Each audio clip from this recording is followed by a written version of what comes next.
بسم اللہ الرحمن الرحیم۔ مفتی عبدالواحد قریشی صاحب کی بات سنیے، پھر اس پہ بات کرتے ہیں۔ حضرت اگر یہی بات ہے جو آپ نے فرمائی ہے تو بریلویوں کو تو مشرک کہا جاتا ہے، تو آپ نے پھر ان کو کیسے خراج تحسین پیش کیا ہے؟ دیکھیں، کوئی چیز ایسی ہوتی ہے جس کو بڑھا چڑھا کر پیش کرنا فرقہ پرستوں کا کام ہے۔ ہمارے اکابر علماء دیوبند نے بریلویت پر شرک کا فتویٰ دیا ہو، ایسا فتویٰ میری نظر میں تو کہیں نہیں ہے کہ ہمارے علماء نے ان کو کافر کہہ دیا ہو، مشرک کہہ دیا ہو۔ بعض ان حضرات کی طرف سے تو علماء دیوبند وغیرہ پر اس طرح کی شدت ہے۔ ناظرین دیکھیں کتنے صاف لہجے میں مفتی صاحب فرما رہے ہیں کہ ہمارے اکابر علماء دیوبند میں کسی نے یہ بولا ہی نہیں ہے۔ حالانکہ آپ کے اکابر میں ایسا بندہ موجود ہے جو کہ ابھی مشہور زمانہ اور اکثر برِ صغیر کے اندر جو فتنہ پڑا ہے اسی کے اقوال اور اسی کی تحریروں سے پڑا ہے، اور وہ کتاب تقویۃ الایمان جو آپ لوگوں کی بڑی چہیتی کتاب ہے اور بڑی پیاری کتاب ہے، اس کے اندر لکھا ہوا ہے کہ اسماعیل دہلوی نے صفحہ نمبر 75 پر یہ لکھا، ایک حدیث پاک جس کا مفہوم میں عرض کر رہا ہوں کہ قیامت جو ہے وہ مسلمانوں پر قائم نہیں ہوگی،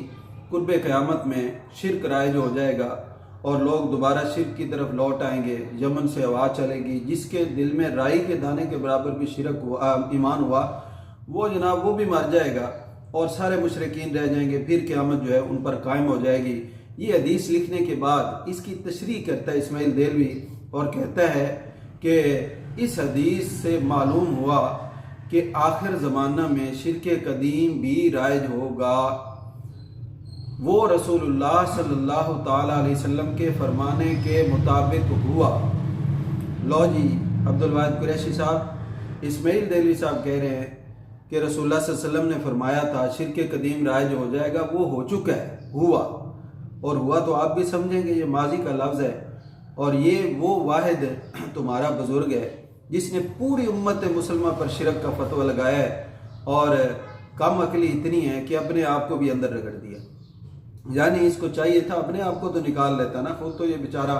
توحید کا ٹھیکیدار تھا۔ اس نے کہا کہ رسول اللہ صلی اللہ علیہ وسلم کے فرمانے کے مطابق ہو چکا ہے،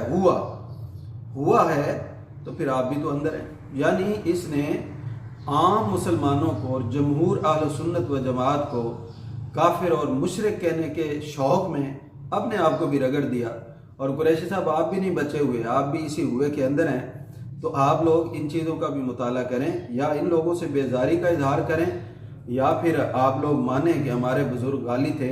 اور انہوں نے غلو فی الدین کیا ہے اور اکثریت بلکہ ساری جمیع امت مسلمہ کو کافر اور مشرک کہہ دیا ہے۔ آپ اتنے بولے نہ بنیں، آپ اپنی کتابوں کا مطالعہ کریں، یقیناً آپ کا مطالعہ اچھا ہے، یہ آپ کی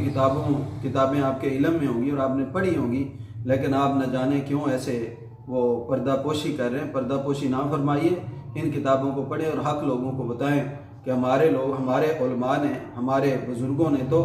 جمیع امت مسلمہ کو مشرک اور کافر کہا ہوا ہے۔ اللہ تعالیٰ دین حق کو سمجھنے کی توفیق عطا فرمائے۔